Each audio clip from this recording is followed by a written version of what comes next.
Let's go with the present continuous and decode it once and for all. Before we start, every single time you need to use a tense, you ask yourself two questions. First of all, how do I structure the tense? Second of all, when do I use it?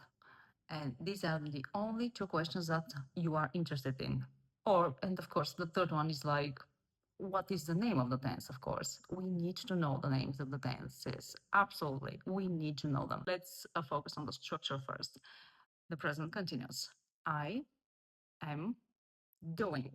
If you need, count the elements. You count the elements. I am doing. One, two, three. She is eating. One, two, three. They are working. One, two, three. Count the elements so that you don't miss the M, the is, the R. We absolutely need those. These are called helping. This is called helping verb, and you cannot miss it. Like imagine that you have a manual gear and you can't absolutely not use the left pedal. You don't do I eating, she working, they whatever. Like they reading. No, no, we don't do that. We need to use they are reading. You are talking. She is reading, right? And here's the question that most students get to ask. Well, they will understand, right? If I skip the M is R. Well, of course they will understand, but you know what? You will do average English, baby English, right? Not proper English. And we don't do average English. We do excellent English. So we must know I am eating, you are eating. And what's the point of you learning English if you're not doing proper English? But that's another question. So that's the present continuous.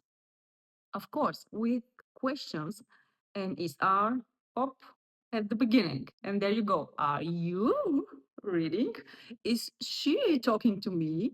Are they working? And so on and so forth. And negative are quite, maybe they are quite easy. Once you remember that you need to use the verb to be. She isn't doing the work. He isn't talking politely. They aren't drinking wine, and so on and so forth. So that's the structure. Don't remember, don't forget.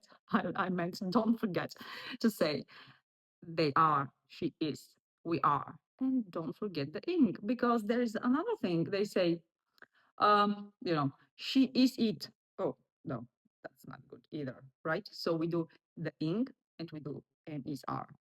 Second question, when do I use this tense? When I'm talking about the now, now, absolutely now. I am shooting a video, right? I am thinking about my hair, right? I am being a little bit nervous.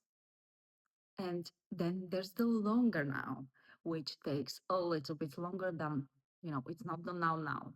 It's something like a trend, right? Prices are going up. It's been going on for months now. Prices are going up. Women are becoming more material. The world is getting crazy. Life is getting more expensive.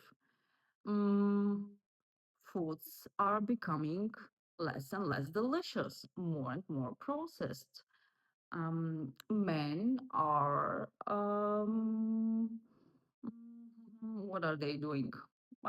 They're doing nothing. Okay, no, just kidding. Men are becoming stronger and stronger, or they are having beards and things like that. Trends. Another use of the present continuous is when I am planning to do something, or actually when I have already planned it and it's absolutely set, right? I'm seeing John tomorrow. I was thinking about whether I'm gonna see the dentist or someone else. So I'm seeing John tomorrow, but I'm also seeing the dentist, and I'm playing tennis later, right? And they are working out later. So when something is scheduled in the near future, and it's scheduled, you're absolutely certain that you're gonna do it. You use the present continuous. And last but not least, and something that few students know about, is when you use the present continuous, is actually that we need to use the present continuous when we're talking about something annoying, right? It's going on and on and on and on. All right. So this is absolutely weird because we use always and constantly, which technically must be used with the present simple, right? But if I want to express my fed up attitude, I'm like, sick of it, right? I want to use the present continuous, right?